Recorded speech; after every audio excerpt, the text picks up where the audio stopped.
একসাথে নামাজ আদায় করলে, রোজা একসাথে রোজা রাখলে, এরপরে এ জাতীয় ইজতিমাই যে সকল আমল আছে সমষ্টিগতভাবে সবাই একসাথে যদি করি, তাহলে আরেকটা লাভ আছে হাসরের মাঠে। সেটা কেমন লাভ? বুখারী এবং মুসলিম শরীফ সহ অন্যান্য কিতাবের মধ্যে আসছে, সাহাবীগণ নবীজি সাল্লাল্লাহু আলাইহি ওয়াসাল্লামকে একদিন প্রশ্ন করলেন, ক্বালু ইয়া রাসূলুল্লাহ হাল নারা রাব্বানা ইয়াউমাল কিয়ামাহ, ওগো আল্লাহর রাসূল, কিয়ামতের দিন আমরা কি আমাদের রবকে দেখব নাকি? তখন আল্লাহর রাসূল বললেন, হাল তুদারুনা ফি রুয়াতিশ শামসি ওয়াল কামার ইযা কানাতা সাহবান, চন্দ্র এবং সূর্যের আগে যখন কোনো মেঘ থাকে না, তখন সেই চাঁদ সূর্য দেখতেই তোমাদের কোনো কষ্ট হয় নাকি? সাহাবায়ে কেরাম বললেন, লা ইয়া রাসূলুল্লাহ, ওগো আল্লাহর রাসূল, চাঁদের সামনে যদি মেঘ না থাকে সেই চাঁদ তো আমাদের দেখতে কষ্ট হয় না। লক্ষ লক্ষ কোটি কোটি জনতা একসাথে দেখতে পারে, কোনো ভিড় হয় না, কষ্ট হয় না। সূর্য উঠলে সূর্যের সামনে যদি মেঘ না থাকে সেই সূর্যকেও আমরা সুন্দরভাবে দেখতে পারি, কোনো কষ্ট হয় না। এবার আল্লাহর রাসূল বললেন, হাসরের মাঠে মুমিন বান্দারা আল্লাহ তাআলাকে দেখবে, কিন্তু তাদের কোনো কষ্ট হবে না। এবার আল্লাহর রাসূল বলতেছেন, হাসরের মাঠে এক ঘোষণাকারী ঘোষণা দিবে, ইউনাদি মুনাদিন, এক ঘোষণাকারী ঘোষণা দিবে, লিয়াযহাব কুল্লু কওমিন ইলা মা কানু ইয়াবুদুন, প্রত্যেক জাতি যেন তার অনুসরণ করে দুনিয়ার জমিনে সে যার ইবাদত করত। এই ঘোষণা পাওয়ার পরে চাঁদের পূজা যারা করত চাঁদের অনুসরণ শুরু করবে, সূর্যের যারা পূজা করত সূর্যের অনুসরণ করত, মূর্তির পূজা যারা করবে মূর্তির অনুসরণ তারা শুরু করে দিবে। এভাবে গাছের পূজা যারা করত গাছের অনুসরণ করবে, পীরের বাবার অনুসরণ যারা করবে, দুনিয়ার জমিনে বাবার কুদরত বাবার পায়ে সেজদা যারা দিত বাবার অনুসরণ শুরু করবে। এইভাবে টাকার পূজা যারা করে, যারা দলের পূজা করে, নেতার পূজা করে, এই নেতার অনুসরণ শুরু করবে। আল্লাহর রাসূল বলেন, এই ঘোষণা পাওয়ার পরে এই প্রত্যেকটা জাতি সে যার অনুসরণ করত, যাকে মানত, যার অনুসরণ দুনিয়ার জমিনে করত, তার পিছু নিবে। তো ওই আল্লাহ তাআলা সেদিন ওই যার ইবাদত করত চাঁদকে আল্লাহ তাআলা জাহান্নামে নিক্ষেপ করবেন, সূর্যকে জাহান্নামে নিক্ষেপ করবেন, আবার আগুনকেও জাহান্নামে নিক্ষেপ করবেন, অনুরূপভাবে মূর্তিকেও আল্লাহ তাআলা জাহান্নামে নিক্ষেপ করবেন। ফলে মূর্তির অনুসারী যারা আছে তাদের অনুসারীগুলো জাহান্নামে নিক্ষিপ্ত হয়ে যাবে। নাউযুবিল্লাহি মিন যালিক।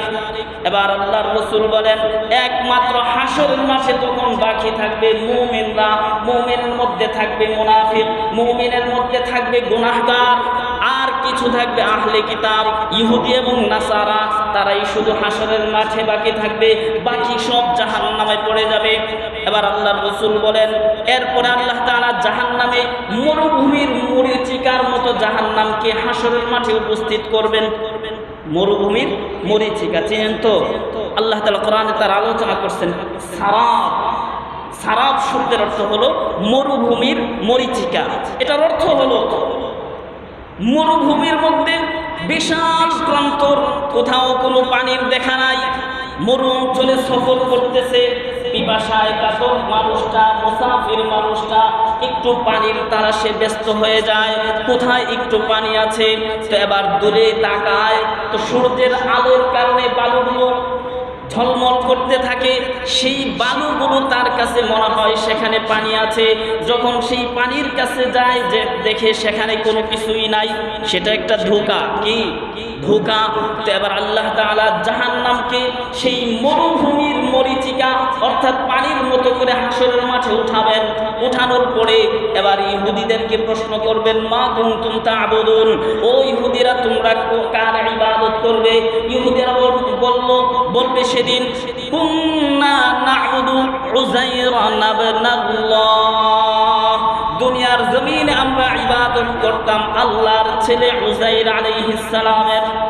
আল্লাহর কোন ছেলে আছে? সবাই বলেন আল্লাহর কোনো ছেলে আছে, আল্লাহর কোনো স্ত্রী আছে, আল্লাহর কোনো সন্তান আছে, আল্লাহর কোনো আত্মীয় স্বজন আছে, মা বাবা আছে নাকি? লাম ইয়ালিদ ওয়া লাম ইউলাদ। আল্লাহ তাআলা কারো থেকে জন্ম নেন নাই, আল্লাহ তাআলা কাউকেও জন্ম দেন নাই, আল্লাহর পিতা মাতাও নাই, আল্লাহর সন্তান নাই।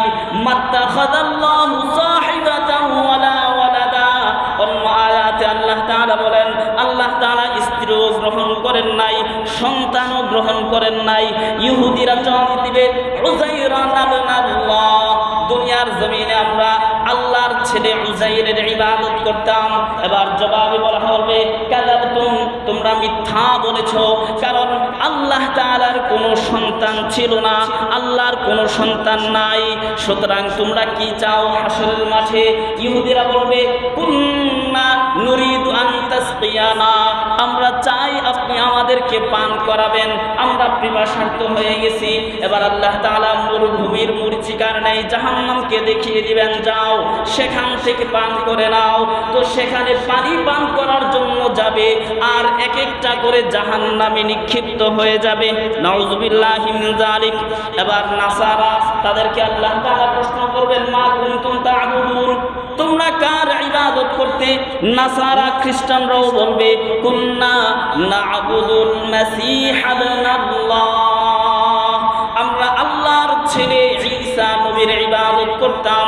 এবার আল্লাহ তাআলার পক্ষ থেকে জবাব আসবে কাযাবতুম, তোমরা মিথ্যা বলেছো, আল্লাহর কোনো ছেলে দুনিয়ার জমিনে ছিল না, আল্লাহর কোনো সন্তান নাই, আল্লাহর কোনো স্ত্রী নাই। এবার আল্লাহ তাআলার পক্ষ থেকে আবার প্রশ্ন করা হবে মা কুনতুম তুরিদুন, তোমরা কি চাও? তারা বলবে কুন্না নুরিদু আন তাসকিয়ানা, আমরা চাই আপনি আমাদেরকে পানি পান করাবেন। এবার রব বলবে যাও ওই জায়গা থেকে পানি পান করে নাও, তারাও যাবে জাহান্নামে গিয়ে নিক্ষিপ্ত হয়ে যাবে। এরপর আল্লাহর রাসূল বলেন হাসরের মাঠে কাফেররাও শেষ, কাফেররা তো শুরুতেই চলে যাবে জাহান্নামে। এরপরে কিছু মুমিন থাকবে আর ইহুদি নাসারা থাকবে। ইহুদি নাসারা তারাও ভাগ হয়ে যাবে, আলাদা হয়ে যাবে। সর্বশেষ মুমিনরা থাকবে, তার মধ্যে গুনাহগার মুনাফিক তারা থাকবে। এবার রব তাদের সামনে আসবে, ওই সূরতে আসবে যেই সূরতটা রবের সূরত নয়, যেটা অন্য একটা সূরত, কুদরতি সূরত। তো সেটা দেখার পরে মুমিনরা বলবে যে তুমি আমাদের রব নয়, তুমি আমাদের রব যদি আমাদের সামনে আসেন তাহলে আমরা চিনতে পারব। এবার আল্লাহ তার দ্বিতীয়বার আবার তার নিজ আকৃতিতে নিজ সূরতে মানুষের সামনে আসবে, মুমিনের সামনে আসবে। তখন এসে প্রশ্ন করবে এই তোমরা এখানে দাঁড়িয়ে আছো কেন? সবাই তো চলে গেছে। তখন মুমিনরা জবাব দিবে যে আমরা এখানে দাঁড়িয়ে আছি কারণ আমরা শুনেছি যে একজন ঘোষণাকারী ঘোষণা দিছে প্রত্যেক ব্যক্তি যার ইবাদত করেছে সে যেন তার পিছু নেয়। আমরা আমাদের রবের ইবাদত করেছি, সুতরাং আমাদের রব যতক্ষণ পর্যন্ত না আসবে ততক্ষণ পর্যন্ত আমরা কোথাও যাব না। রবের অপেক্ষায় আছি, রবের ইবাদত করেছি, টাকার গোলামি করি নাই, ইবাদত করি নাই, ব্যবসা বাণিজ্যের পূজা করি নাই, ইবাদত করি নাই, নেতার পূজা করি নাই, ইবাদত করি নাই, বরং ইবাদত করছি আমার রবের। সুতরাং রব যতক্ষণ পর্যন্ত না আসবে আমরা সেখান থেকে রব লড়বো না, সেখানেই দাঁড়িয়ে থাকবো। এবার বলবেন যে ঠিক আছে তোমরা তোমাদের রবকে কিভাবে চিনবে? আল্লাহর রাসূল বলেন সেই হাসরের মাঠে রবের সাথে কথা বলবে একমাত্র নবীগণ। নবী ছাড়া অন্য কেউ হাসরের মাঠের প্রথম দিকে কথা বলার সাহস পাবে না। কিন্তু নবীদের মধ্যে সমস্ত নবীরা এই কথাই বলবে আল্লাহুম্মা সাল্লিম, আল্লাহুম্মা সাল্লিম। হায় আল্লাহ, মুক্তি চাই, মুক্তি চাই, শান্তি চাই, শান্তি চাই। সব নবীরা বলবে এই কথা। একমাত্র আপনার আমার নবী মুহাম্মদুর রাসূলুল্লাহ সাল্লাল্লাহু আলাইহি ওয়াসাল্লাম বলবেন রাব্বি হাবলি উম্মতি, ও আমার রব আমার উম্মত, আমার উম্মতকে আপনি মুক্তি দেন। এই কথা বললে একমাত্র আমার আপনার নবী মুহাম্মদুর রাসূলুল্লাহ। কিন্তু অন্যান্য সব নবীরা আল্লাহুম্মা সাল্লিম সাল্লিম, এই কথাটাই বলবে। হ্যাঁ আল্লাহ, মুক্তি চাই, মুক্তি চাই, শান্তি চাই, শান্তি চাই। এবার রব বলবেন, তোমরা তোমাদের রব আসলে কিভাবে চিনবে? বলে আমাদের রব আসলে আমরা চিনব, তার ছাপ প্রকাশ করবেন, ছাপ প্রকাশ করলেই আমরা তার সেজদায় পড়ে যাব, আমরা চিনতে পারবো। এবার রব তার ছাপ তথা পায়ের পেন্ডুলি প্রকাশ করবেন, নূর প্রকাশ করবেন। তো সমস্ত মুমিন, যে সকল মুমিনরা দুনিয়ার জমিনে রবকে সেজদা করেছে ইখলাসের সাথে, দুনিয়ার মানুষকে দেখানোর জন্য সেজদা করে নাই, দুনিয়াবি কোনো যশ খ্যাতি ক্ষমতা পাওয়ার জন্য, সমাজের দেখানোর ভয়ে, সমাজের নিন্দার ভয়ে সেজদা করে নাই, এমন যত মানুষ মুমিন আছে ইখলাসের সাথে আল্লাহকে সেজদা করছে, তো সাথে সাথে আল্লাহর কুদরতি পায়ে সেজদা দিয়ে দিবে। কিন্তু যে সকল মানুষরা দুনিয়ার জমিনে সেজদা করছে সমাজের ভয়ে, দুনিয়ার জমিনে সেজদা করছে মানুষকে দেখানোর জন্য, দুনিয়ার জমিনে সেজদা করছে মানুষের সুনাম সুখ্যাতি অর্জনের জন্য, এই সকল মানুষরা যখন সেজদা করতে যাবে তখন তাদের পিঠটা সোজা হয়ে যাবে। যেই মাত্র তারা ঝুঁকতে যাবে সাথে সাথে তারা পিছনের দিকে উল্টে যাবে, কিন্তু তারা রবকে সেজদা করতে পারবে না।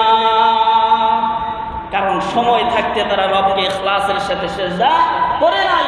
হাসরের মাঠে যখন আল্লাহ তাআলা সেজদার জন্য চাইবেন, তারা সেজদা করতে পারবে না। এরপরে আল্লাহর রাসূল বলেন, যখন রবের সাথে মুমিনের পরিচয় হয়ে যাবে, এবার আল্লাহ তাআলা জাহান্নামের উপর ফুলসিরাত পুল স্থাপন করবেন। এই ফুলসিরাত পুল কেমন? সাহাবীগণ প্রশ্ন করলেন, ওমাল জিসরু ইয়া রাসূলুল্লাহ, ওগো আল্লাহর রাসূল, সেই পুলের বর্ণনা আমাদেরকে শোনান। নবীজি সাল্লাল্লাহু আলাইহি ওয়াসাল্লাম বললেন, সেই পুলটা হবে মুদহাদাতুন মুজিল্লাতুন, খুব স্বচ্ছ হবে, পিচ্ছিল হবে, পা টিকানো বড় মুশকিল হয়ে যাবে সেই পুলটার মধ্যে। আল্লাহর রাসূল মুসলিম শরীফের আরেক হাদিসের মধ্যে বলেন, হুয়া আহাদ্দু মিনাস সাইফ ওয়া আদাক্কু মিনাশ শা'রা, এই পুলটা চুলের চেয়ে চিকন হবে, আবার তরবারির চেয়েও আরো বেশি ধারালো হবে, এমন একটা পুল হবে ফুলসিরাতের পুল, জাহান্নামের উপর স্থাপন করা হবে। এবং আল্লাহর রাসূল বলেন, ফিহা কালালিক ওয়া খাতাতিফ, এই পুলের মধ্যে থাকবে বিভিন্ন লোহার কাঁটা, হুকের মতো ভয়ানক কাঁটা থাকবে। মুমিন বান্দারা এই পুলটা পার হবে তারা আমলের শক্তি দিয়ে, ঈমানের শক্তি দিয়ে। কি শক্তি দিয়ে পার হবে? ঈমানের শক্তি দিয়ে পার হবে, আমলের শক্তি দিয়ে পার হবে। সেই পুল পার হওয়ার জন্য দুনিয়ার কোনো ক্ষমতা কাজে আসবে না, দুনিয়ার কোনো টাকা পয়সা কাজে আসবে, দুনিয়ার কোনো এমপি মন্ত্রী হইলে সেই ক্ষমতা কাজে আসবে, সেই ক্ষমতা সেখানে টিকবে না, সেই ক্ষমতা সেখানে কোনো মূল্যই থাকবে না, সেখানে যে জিনিসটার মূল্য হবে।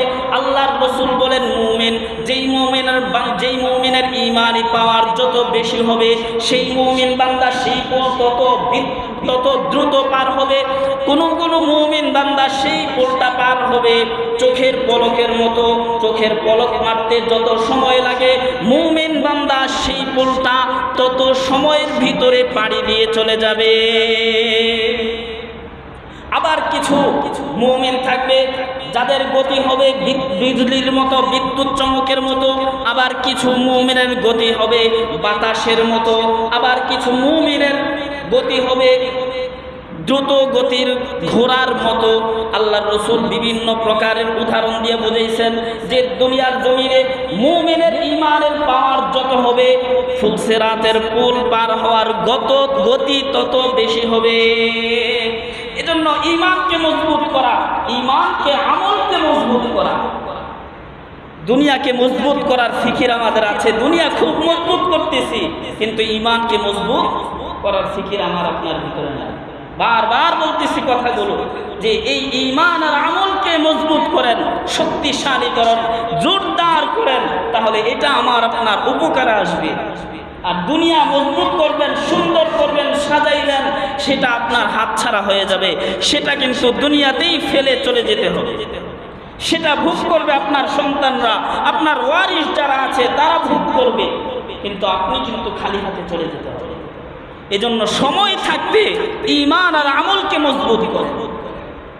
আল্লাহ রাসূল সাল্লাল্লাহু আলাইহি ওয়াসাল্লাম এর পরবর্তী অংশে বলেন, সর্বশেষ যেই মুমিন বান্দাটা এই পুলটা পাড়ি দিবে সেই মুমিন বান্দার গোশতগুলো পুলের মধ্যে আটকে যাবে, কিন্তু সেই মুমিন বান্দাটা গোশত, মাংস, চামড়াগুলো পুলের মধ্যে লেগে থাকবে, ওই কাটার মধ্যে লেগে থাকবে, আর সে হামাগুড়ি দিয়ে, গড়াগড়ি দিয়ে সেই পুলটা পার হয়ে জান্নাতে চলে যাবে। এটা হলো সর্বশেষ মুমিন বান্দা। সে চাবে ফুল পাওয়ার হওয়ার জন্য, কিন্তু তার আমল দুর্বল হওয়ার জন্য পা পিছলে যাবে। পা যখন পিছলে যাবে তখন পুলের মধ্যে থাকা কাটার মধ্যে তার চামড়া, গোশত আটকে যাবে। সর্বশেষ সে গড়াইতে গড়াইতে বুকের উপর ভর দিয়ে সে ওই পুলটা পার হয়ে যাবে। ওই মুমিন বান্দাকেও আল্লাহ তাআলা জান্নাত দিবেন। তবে তার এই যে আমল দুর্বল হওয়ার কারণে গুনাহগুলো এই পুল সিরাতের মধ্যে শাস্তি পাওয়ার মাধ্যমে আল্লাহ তাআলা শেষ করে দিবেন, এরপর তাকে জান্নাতে পৌঁছায় দিবেন। কিন্তু এর মধ্যেও কিছু বান্দা হবে যারা ওই পুল পার হতে পারবে না, বরং জাহান্নামের মধ্যে কেটে কেটে জাহান্নামে নিচে পড়ে যাবে, এমন কিছু বান্দা হবে। এবার আল্লাহর রাসূল বলতেছেন, দুনিয়ার জমিনে এই মুমিন বান্দারা যারা নাজাত পেয়ে যাবে, ফুল সিরাত পার হয়ে জান্নাতের সীমানায় চলে যাবে, যাওয়ার পরে দেখবে দুনিয়ার জমিনে একই সাথে নামাজ পড়েছে, একই সাথে মসজিদে এসেছে, একই কাতারে দাঁড়িয়ে নামাজ পড়েছে, একই সময়ে রোজা রেখেছে, একই মজলিসে ইফতারি করেছে, এমন মানুষ অনেক সেই জান্নাতের মধ্যে তারা যাইতে পারে নাই, তাদেরকে তারা দেখবে না।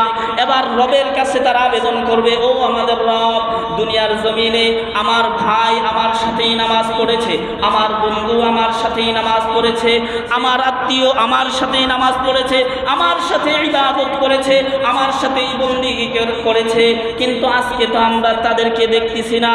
এবার আল্লাহ তাআলা বলবেন, যাও জাহান্নামের মধ্যে যাও, গিয়ে দেখো তোমার পরিচিত কাউকে যদি পাও তবে তাদেরকে জাহান্নাম থেকে বের করে নিয়ে আসো। এই স্পেশাল পাওয়ার দিবেন আল্লাহ তাআলা কাদেরকে? মুমিনদেরকে। এর আগে আল্লাহ তাআলা নবীকে পাওয়ার দিবেন, হে নবী আপনি যান, গিয়ে দেখেন জাহান্নামের মধ্যে আপনার পরিচিত উম্মত কোনো আছে কিনা, যদি যার ভিতরে একদিন আর পরিমাণ ঈমান আছে তাকে বের করে নিয়ে আসেন। আল্লাহর রাসূল জাহান্নামে যাবেন, যাওয়ার পরে একদিন আর পরিমাণ ঈমান যে সকল উম্মতের মধ্যে আছে তাদেরকে জাহান্নাম থেকে বের করে আনবেন। দ্বিতীয়বার আবার আবেদন করবেন আল্লাহর কাছে, আল্লাহ তাআলা বলবেন, হে নবী আপনি যান, দ্বিতীয়বার গিয়ে দেখেন নিসফ দিনার, এক দিনারের অর্ধেক পরিমাণ ঈমান যাদের অন্তরে আছে এদেরকে বের করে নিয়ে আসেন। তৃতীয়বার আবার বলবে মিসলু আদনা আদনা খারদালাতিন মিন ঈমান, যেই মুমিন বান্দার ভিতরে অল্প অল্প একটা সরিষার দানার 3 ভাগের 1 ভাগ পরিমাণ ঈমান আছে, এদেরকেও আপনি জাহান্নাম থেকে বের করে জান্নাতে নিয়ে আসেন। আল্লাহ তাআলা নবীকে পাওয়ার দিবেন প্রথমে, এরপরে মুমিনদেরকে বলবেন, যাও তোমরাও তোমাদের পরিচিত মানুষ যারা তোমাদের সাথে একসাথে নামাজ আদায় করেছে, একসাথে সিয়াম পালন করেছে, একসাথে হজ আদায় করেছে, একসাথে যাকাত আদায় করেছে, একসাথে নফল ইবাদত বন্দেগী করেছে, একই মজলিসে একই মসজিদে, এদেরকে তোমরা গিয়ে জাহান্নাম থেকে বের করে নিয়ে আসো। আল্লাহর রাসূল বলেন, এবার মুমিনরা একবার, দুইবার, তিনবার যাবে, গিয়ে বের করে আনবে। এরপর আল্লাহ তাআলা ফেরেশতাদেরকে বলবেন, যাও তোমরাও গিয়ে মুমিন বান্দাদেরকে জাহান্নাম থেকে বের করে আনো। ফেরেশতারাও যাবে, গিয়ে মুমিন বান্দাদেরকে জাহান্নাম থেকে বের করে আনবে। এরপরে নবীজি শেষ, শাফাআত শেষ, মুমিন বান্দাদের শাফাআত শেষ হবে, ফেরেশতাদের শাফাআত শেষ হয়ে যাবে। এক হাদিসের মধ্যে বলেন, এরপরে আল্লাহর রাসূল আবেদন করবেন, ওগো আল্লাহ, আমাকে আপনি ওই সমস্ত বান্দা, ওই সমস্ত উম্মতের মধ্যে সুপারিশ করার ক্ষমতা দিয়ে দেন যেই সমস্ত উম্মতরা জীবনে শুধুমাত্র একবার বলেছে আশহাদু আল্লা ইলাহা ইল্লাল্লাহু ওয়া আশহাদু আন্না মুহাম্মাদান আবদুহু ওয়া রাসূলুহু। এদের ব্যাপারে আপনি আমাকে অনুমতি দেন যেন আমি এদেরকে জাহান্নাম থেকে বের করতে পারি। এবার রব বলে নবীদের শাফাআত শেষ, মুমিনদের শাফাআত শেষ, ফেরেশতাদের শাফাআত শেষ, একমাত্র বাকি আছে আমি রবের শাফাআত। সুবহানাল্লাহ।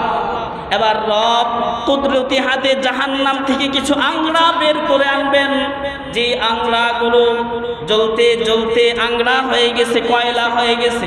এই কয়লাগুলো এনে জাহান্নামের সামনে একটা নদী আছে, সেই নদীর মধ্যে ফেলবেন। ওই নদীতে ফালানোর পরে সেই আংড়াগুলো থেকে এক একটা মানুষ, সুন্দর যুবক বের হয়ে আসবে। এরা দুনিয়ার জমিনে ঈমান আনার পরে কোনোদিন আমল করে নাই, জাহান্নামে জ্বলতে জ্বলতে জাহান্নামের শাস্তির কারণে তারা কয়লা হয়ে যাবে। এবার আল্লাহ তাআলা ওই সমস্ত মুমিন বান্দাদেরকে জান্নাতের নহর থেকে উঠিয়ে জান্নাতে দিয়ে দিবেন। আর তার পিঠের মধ্যে একটা মোহর থাকবে, সিল থাকবে, যে এরা হলো উতাকাউর রহমান, এরা হলো দয়াময় আল্লাহর আযাদ করা বান্দা, যেই বান্দাগুলোকে আল্লাহ তাআলা জান্নাত দিয়েছেন কোনো আমল ছাড়াই। সুবহানাল্লাহ। তবে সেটা কবে? হাজার হাজার লক্ষ কোটি বছর জাহান্নামে জ্বলার পরে, সাজা ভোগ করার পরে আল্লাহ তাআলা সেই কাজটা করেন। এজন্য মুমিন যারা এরা ইজতিমাঈ আমল করবে, জামায়াতের সাথে আদায় করবে। নামাজটা কিভাবে আদায় করবে? জামাতের সাথে। লাভ এটা, হাসর মাঠে আমার পাশে আপনি দাঁড়িয়ে নামাজ পড়ছেন, তো আমি যদি মুক্তি পাই তাহলে রবের কাছে বলতে পারবো, রব আমার সাথেই তো এই বান্দাটা, আমার বন্ধু, আমার ভাই, আমার চাচা, আমার বাবা, আমার দাদা, আমার ভাতিজা নামাজ পড়ছে, আজকে আমি তো মুক্তি পেয়ে গেলাম, সে কোথায়? তাকে তো দেখতেছি না। তখন আল্লাহ তাআলা আমাকে আপনাকে নাজাত বা মুমিন বান্দাকে স্পেশাল পাওয়ার দিবেন, তখন ওই পাওয়ারের কারণে আমি আর আপনি নাজাত পেয়ে যেতে পারি। সুবহানাল্লাহ। এই জন্য আমি বলবো, অবহেলা নয়, একটু কষ্ট করেন, আপনার ঈমানের জন্য একটু পরিশ্রম করেন, আপনার আমলটা সুন্দর করার জন্য একটু পরিশ্রম করেন। নামাজের সময় দোকান পাঠে বসে না থেকে একটু আড্ডাটা ভেঙে দিয়ে মসজিদে চলে আসেন, নাজাতের একটা উসিলা হবে, নাজাতের একটা উসিলা হবে।